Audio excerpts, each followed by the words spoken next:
السلام علیکم ورحمۃ اللہ وبرکاتہ۔ الحمد للہ نحمده ونستعینه ونستغفره ونؤمن به ونتوکل علیہ ونعوذ باللہ من شرور انفسنا ومن سیئات اعمالنا من يهده الله فلا مضل له ومن يضلله فلا هادي له ونشهد أن لا إله إلا الله وحده لا شريك له ونشهد أن سيدنا ومولانا محمدا عبده ورسوله قال الله تبارك وتعالى عز وجل في كلامه المجيد والفرقان الحميد أعوذ بالله السميع العليم من الشيطان اللعين الرجيم بسم الله الرحمن الرحيم إنما يعمر مساجد الله من آمن بالله واليوم الآخر وأقام الصلاة وآتى الزكاة ولم يخش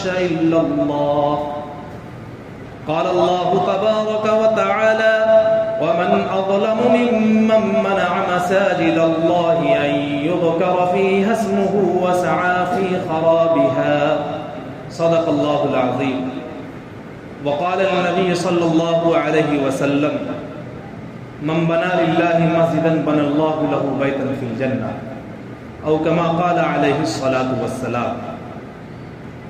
ایک بار اللہ کے حبیب تاجدار دو عالم احمد مجتبی محمد مصطفیٰ صلی اللہ علیہ وسلم پر بآواز بلند درود شریف پڑھ لیں۔ اللہم صلی علی محمد وعلی آل محمد کما صلیت علی ابراہیم وعلی آل ابراہیم انک حمید مجید۔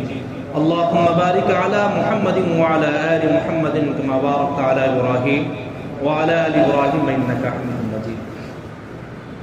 ہے طلب خیر کی گر خیر کے اسباب بنا، ہے طلب خیر کی گر خیر کے اسباب بنا، پل بنا چاہ بنا مسجد و تالاب بنا۔ حضرات گرامی، میں نے ابھی آپ حضرات کے سامنے قرآن مقدس کی دو جگہ سے آیت کریمہ تلاوت کی سعادت حاصل کی ہے، اور ایک حدیث کا ٹکڑا بخاری شریف کی میں نے آپ کی گوش گزار کیا ہے۔ اسی کی روشنی میں چند دیر آپ حضرات کے سامنے لب کشائی کی جسارت حاصل کر رہا ہوں۔ اللہ تبارک و تعالی کا ہم پر احسان ہے کہ اللہ تبارک و تعالی نے اپنا مقدس گھر ہمیں عنایت بخشا ہے۔ ہو سکتا ہے کہ ہم اپنی عبادت اپنے گھروں میں کر لیتے ہیں، اور حدیث میں ہے کہ جو آدمی اپنی عبادت یعنی نماز اگر گھر میں پڑھتا ہے تو اس نماز کا ثواب صرف ایک ہی ملے گا، اور اگر وہی انسان فرض نماز کو محلے کی اس مسجد میں ادا کرے جس مسجد میں جمعہ کی نماز نہ ہو، صرف 5 وقتہ نماز ہوتی ہو، وہ انسان اگر فرض ادا کرتا ہے تو اسے 25 نماز کا ثواب ملے گا، اور اگر اسی فرض نماز کو اس مسجد میں ادا کرے جہاں جمعہ کی نماز ادا ہوتی ہو، جس کو جامع مسجد کہتے ہیں، وہاں آپ کو 50 نمازوں کا ثواب ملے گا، اور اگر اسی فرض نماز کو مسجد اقصی جا کر ادا کرے یا مسجد نبوی جا کر ادا کرے تو آپ کو 50,000 نماز کا ثواب ملے گا۔ پھر اگر اسی نماز کو مسجد حرام میں جا کر ادا کرے تو 1,00,000 نماز کا ثواب ملے گا۔ تو پتہ یہ چلا مسجد یعنی اس کے معنی یہ ہوتے ہیں کہ سجدہ کرنے کی جگہ، مگر ہم اپنی عام زبان میں یہ کہیں یہ مسجد اللہ کا گھر ہے، جیسے ہمارا اور آپ کا گھر ہے ویسے یہ مسجد اللہ کا گھر ہے۔ یہاں صرف اللہ کی بندگی کی جائے گی، اللہ کی عبادت کی جائے گی۔ اور یہ یاد رکھیے زمین ساری اللہ کی، کیا ساری زمین پر اللہ کا گھر بن سکتا ہے؟ نہیں۔ اگر کوئی چاہے کہ پوری زمین اللہ کی ہے، ساری زمین پر اللہ گھر بنا دیا جائے، ایسا نہیں ہو سکتا۔ کیوں؟ انسان کی تقدیر جیسے ہے، انسان کا جو نصیب جیسے ہے، ویسے زمین کا بھی مقدر اور نصیب ہے۔ زمین کا بھی نصیب یہ ہے کہ اس زمین کے ٹکڑے پر اللہ کی مرضی سے اللہ کا گھر بنے گا، بندہ کی مرضی سے نہیں۔ اور اللہ کی مرضی ہوگی تو پھر وہی مسجد آباد بھی ہوگی، وہی مسجد میں نمازیں ادا کی جائیں گی، وہی مسجد میں اللہ کو سجدہ کیا جائے گا۔ اور اگر اللہ کی مرضی کے خلاف اگر کوئی مسجد تعمیر کرتا ہے تو اس مسجد کی بنیاد کو اللہ ہلا دیتا ہے۔ وہ کیسے؟ لَمَسْجِدٌ أُسِّسَ عَلَى التَّقْوَى مِنْ أَوَّلِ يَوْمٍ أَحَقُّ أَن تَقُومَ فِيهِ۔ اللہ تبارک و تعالیٰ نے فرمایا کہ جب منافقین اپنی کوشش سے ایک مسجد تعمیر کی اور تعمیر کرنے کے بعد ان کا منشا، ان کا مقصد یہ تھا کہ اللہ کے گھر کو بنا کر کے نام دے دیا جائے مسجد، اور اس میں اللہ کے نبی کو دعوت دے دی جائے کہ آ کر آپ نماز پڑھائیں، اور جب اللہ کے رسول آئیں گے نماز پڑھانے تو ان کے ساتھ صحابہ بھی آئیں گے، اور پھر کیا ہوگا؟ تفرقہ ہوگا۔ مومن کے درمیان تفرقہ ڈالنا مقصد تھا، تو وہ اپنے مقصد میں کامیاب ہوتے ہوتے رہ گئے، کیونکہ اللہ کے رسول صلی اللہ علیہ وسلم سے جب انہوں نے دعوت دی کہ میں نے ایک مسجد بنائی ہے اور اس مسجد میں آپ کو نماز پڑھانا ہے، آپ میری دعوت کو قبول کیجیے، اللہ کے رسول نے دعوت قبول کر لی۔ یہی آیت اتری تھی، اے میرے محبوب، والذین اتخذوا مسجدا ضرارا وکفرا وتفریقا بین المؤمنین، یہ مسجد ضرار ہے، یہ مومن کے درمیان تفرقہ ڈالنے کے لیے مسجد بنائی گئی ہے۔ اے میرے محبوب، آپ نہ جائیں بلکہ اس مسجد کو آگ لگوا دیجیے۔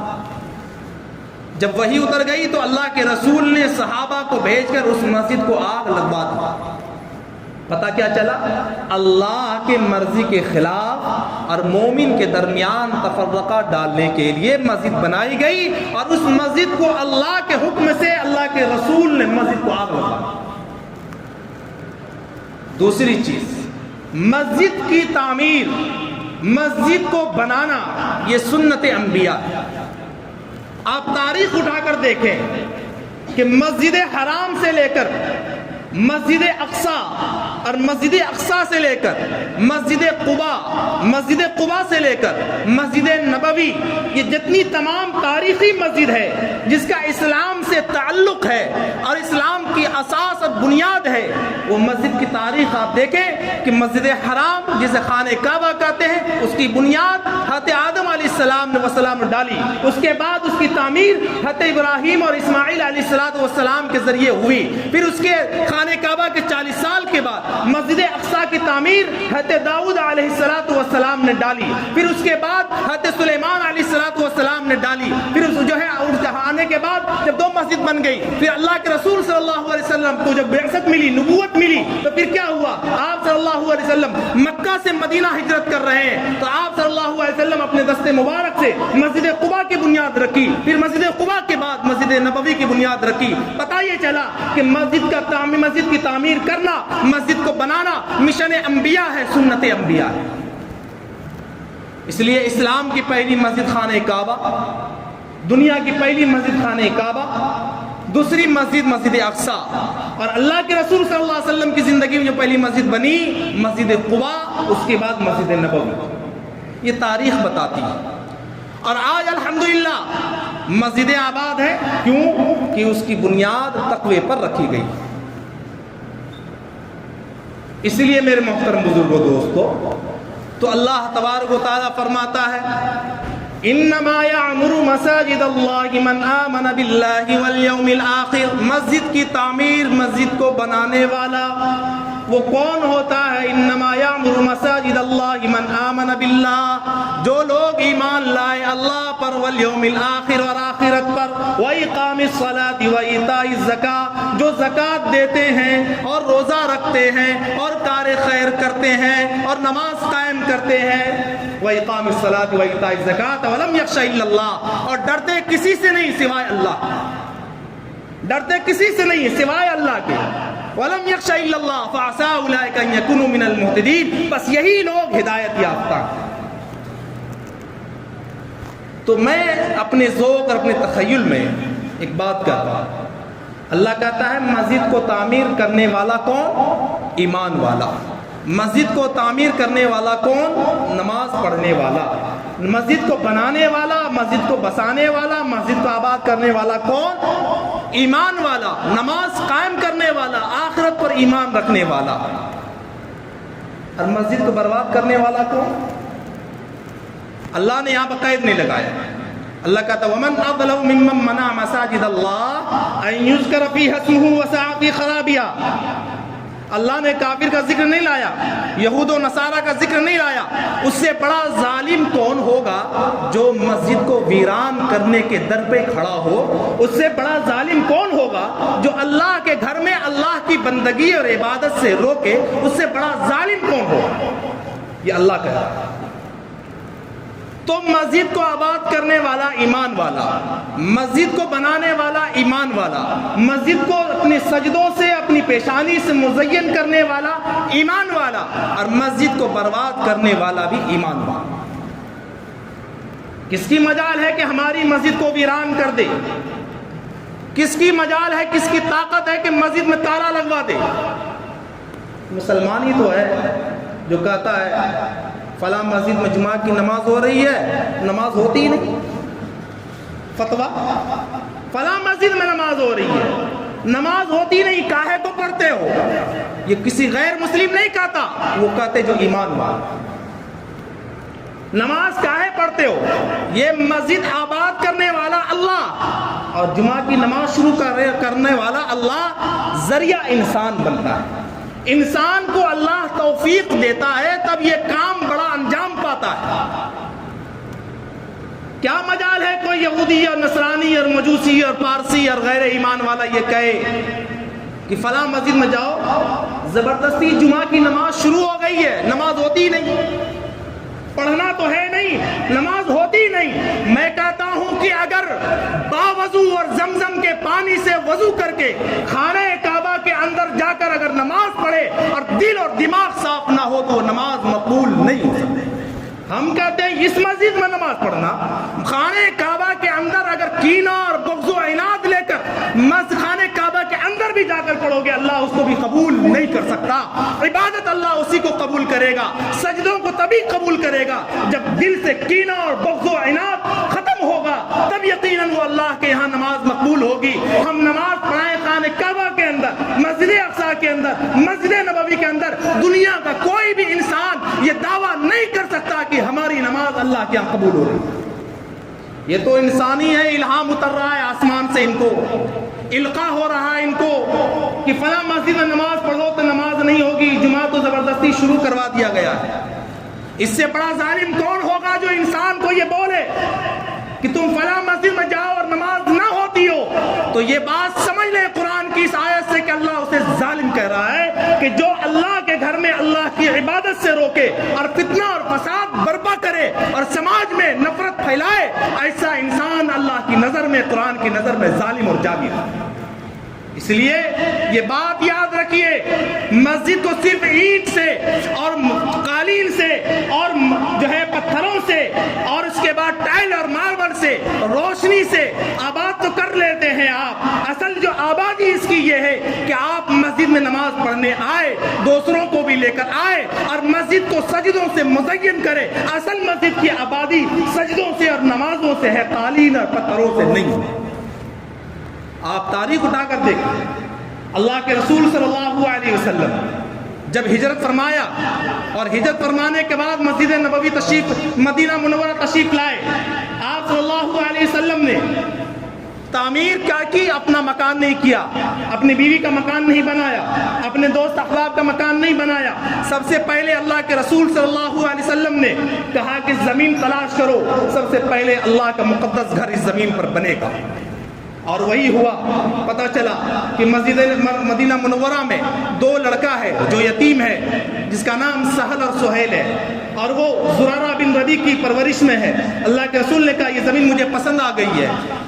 تمام لوگوں نے سہل اور سہیل کو بلایا اور کہا کہ بچے یہ زمین اللہ کے رسول کو پسند ہے۔ ان بچوں نے کہا اے اللہ کے رسول یہ میری زمین ہے اور میں اللہ کے گھر کے لیے زمین وقف کر دیتا ہوں۔ اللہ کے رسول نے کہا نہیں، دنیا کو یہ نہ لگے کہ رسول اللہ جبرن اور ظلمن اس بچے کی زمین کو لے لی ہے، بلکہ اپنی قیمت دے کر کے اس زمین کو لوں گا۔ اور اس قیمت 10 درہم میں اللہ کے رسول صلی اللہ علیہ وسلم نے زمین خریدی اور اس بچے کو زمین کی قیمت دی، اور اس قیمت کو ادا کرنے والے حضرت ابوبکر صدیق رضی اللہ عنہ ہے۔ اور جب رسول اللہ صلی اللہ علیہ وسلم نے اپنے ہاتھ سے 10 دینار دیا تو ابوبکر سے کہا کہ جب تک یہ مسجد قائم رہے گی قیامت تک تمہارے قبر پر نور برستا رہے گا۔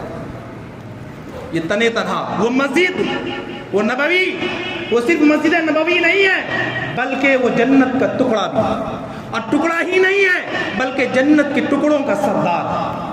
کیوں؟ وہ گنبد خضرا کے نیچے اللہ کے رسول صلی اللہ علیہ وسلم، حضرت ابوبکر صدیق رضی اللہ عنہ، حضرت عمر فاروق رضی اللہ عنہ، اور رسول اللہ نے فرمایا ما بین بیتی و منبری روضۃ من ریاض الجنہ، یہ روضہ میرا، یہ منبر میرا، یہ تمام کے تمام ریاض الجنہ ہے، جنت کے ٹکڑوں کا سردار۔ اس لیے میرے محترم بزرگوں دوستو، ہمیں اور آپ کو فکر یہ کرنی ہے کہ مسجد آباد کرنی ہے، عبادت سے بھی مال سے بھی، صرف عبادت سے نہیں مال سے بھی مسجد کو آباد کرنی ہے۔ اور جو لوگ یہ کہتے ہیں کہ فلاں جگہ جاؤ نماز نہیں ہوتی، ان سے ایک سوال ضرور ان کو داغیے گا، آپ اپنی نماز کی گارنٹی لیجئے کہ آپ اپنی نماز اللہ کے ہاں قبول کروا رہے ہیں کہ نہیں کروا رہے۔ 100% کہہ سکتا ہوں میری نماز اللہ کے ہاں مقبول ہو رہی ہے یا مردود ہو رہی ہے ہمیں نہیں پتا۔ وہ جب میزان عدل رکھا جائے گا اور اس میزان پر جب تولا جائے گا تب سمجھ میں آئے گا کہ نماز مقبول ہوئی یا مردود ہوئی۔ وہ ہمیں شفاعت دلانے والی نماز تھی یا جہنم کے گڑھے میں ڈلوانے والی نماز تھی؟ کیونکہ نماز اللہ کو وہی قبول ہے جس میں ریا نہیں، جس میں دکھلاوا نہیں، جس میں حسد اور کینہ نہیں۔ اللہ وہی عبادت کو قبول کرتا ہے جس عبادت میں اخلاص ہو، للہیت، اور اللہ ہی کے لیے نماز ہو۔ یہ نہیں محلہ والا دیکھے کہ نمازی ہے، نہیں۔ اللہ کے رسول نے فرمایا کہ جب انسان مسجد جائے اور مسجد آئے اور جائے تو اس کے ایمان کی گواہی دو، اس کے ایمان کی گواہی دو۔ کیوں کہا؟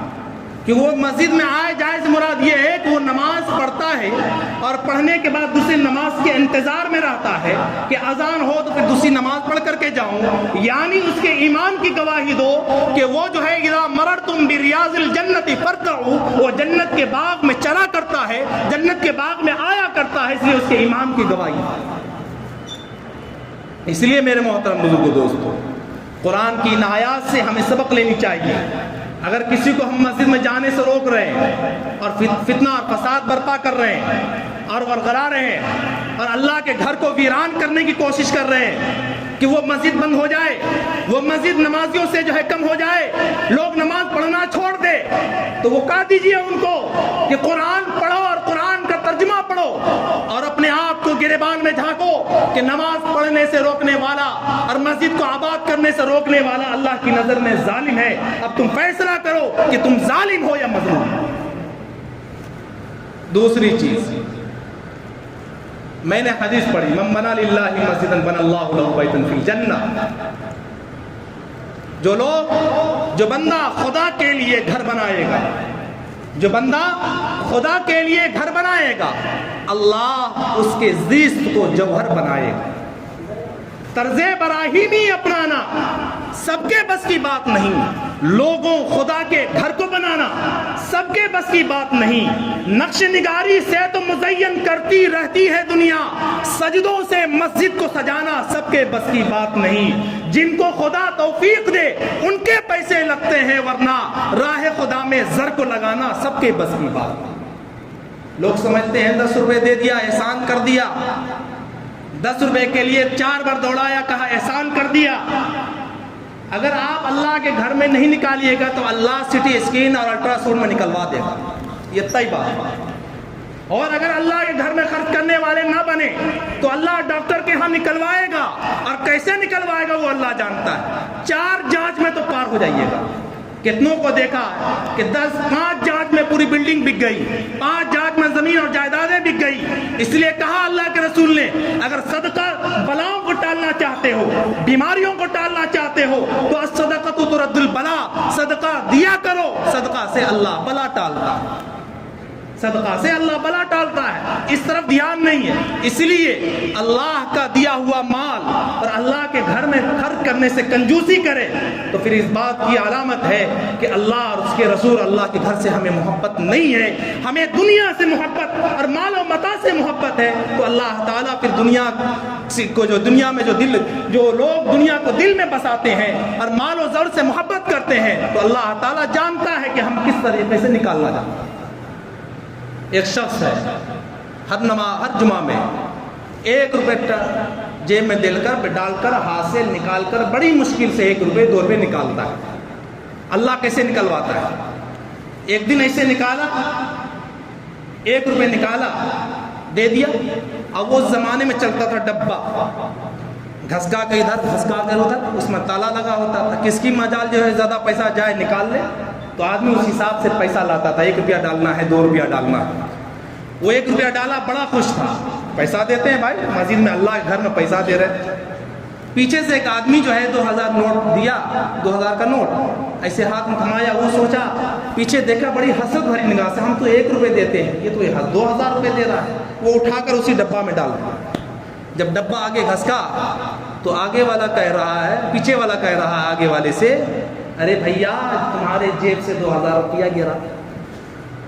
اب جو سنا کہ میرے جیب سے 2000 روپیہ گرا، وہ سر پکڑ کر وہیں پر گر گیا کہ ہائے اللہ، یہ ایک روپیہ دینے کے بجائے اللہ 2000 کیسے نکلوایا وہ اللہ جانتا۔ سر پکڑ کر بیٹھ گیا، 2000 نکل گیا۔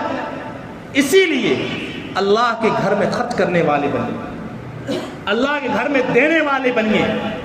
اللہ تعالیٰ اس کی برکت سے اللہ تعالیٰ تمام مصائب کو اور پریشانیوں کو آپ سے دور کر دے گا جو اللہ کے گھر میں خرچ کرے گا، کیونکہ یہ اللہ کا گھر ہے اور اللہ کے گھر میں خرچ کرنے والے کو اللہ بھولتا نہیں۔ اللہ ہر مصائب سے اس کی حفاظت کرتا ہے، ہر پریشانیوں سے حفاظت کرتا ہے۔ تو اس لیے دل کھولیے، ہر جگہ ہم خرچ کرتے ہیں، یقیناً آپ کی ضروریات ہے، خرچ کیجئے۔ کیا اللہ کے گھر کا حق نہیں ہے آپ پر کہ آپ خرچ کریں؟ باتیں بڑی بڑی بولی جائیں گی، جب مسجد میں تعاون کی بات آئے گی تو اپنے قدم کو پیچھے کر لیتے ہیں، جانے خدا کا گھر ہے، خدا جانے۔ اور اگر خدا جانے تو پھر اللہ تعالیٰ اچھا سے جنوا دے گا کہ کیسے جانے گا اللہ، کیسے نکالے گا اللہ۔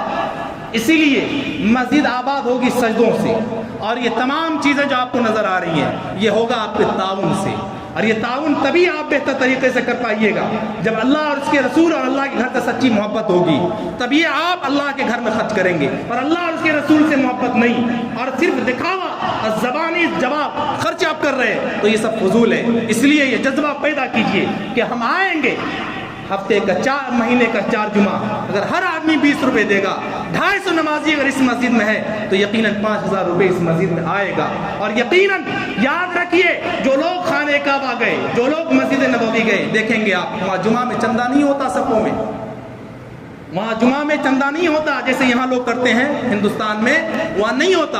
وہاں کیوں نہیں ہوتا؟ وہاں جو بلڈنگیں ہیں، وہاں جو ٹاور ہیں، جو بڑے بڑے ٹاور ہیں، وہ وقف ہے، انہی پیسوں سے ان تمام مسجد نبوی میں اور مسجد حرام میں خدمت کرنے والے خدام، امام، مؤذنین، تمام جو ہے دروان جتنے بھی لوگ ہیں ان پر خرچ کیا جاتا ہے، اور اچھے سے خرچ کیا جاتا ہے۔ جتنا خرچ کیا جاتا ہے اللہ اتنا ہی انہیں دیتا ہے۔ نہ مسجد نبوی میں چندہ ہوتا، نہ مسجد حرام میں چندہ ہوتا۔ پتہ یہ چلا کہ اس تمام خلوص کی برکت ہے، اچھی نیت کی برکت ہے کہ اللہ انہیں دے رہا ہے، صف میں دوڑانے کی ضرورت نہیں پڑی۔ یہاں مجبوریاں ہیں، اس لیے آپ حضرات تعاون کیجئے، بھرپور تعاون کیجئے کہ اللہ کا گھر ایسے ہی صرف سجدوں سے نہیں بلکہ مال سے بھی آباد رہتا ہے۔ یہ تمام چیزیں آپ کو جو میسر ہے آج، جو الحمدللہ ساری چیزیں دستیاب ہیں آپ کو، یہ آپ کے تعاون خاص سے ہے، تبھی یہ نظام اللہ چلا رہا ہے۔ اللہ تعالیٰ سے دعا ہے اللہ تعالیٰ ہم سب کو کہنے سننے سے زیادہ عمل کی توفیق ارزانی نصیب فرمائے۔ وما توفیق الا باللہ، وآخر دعوانا الحمدللہ رب العالمین۔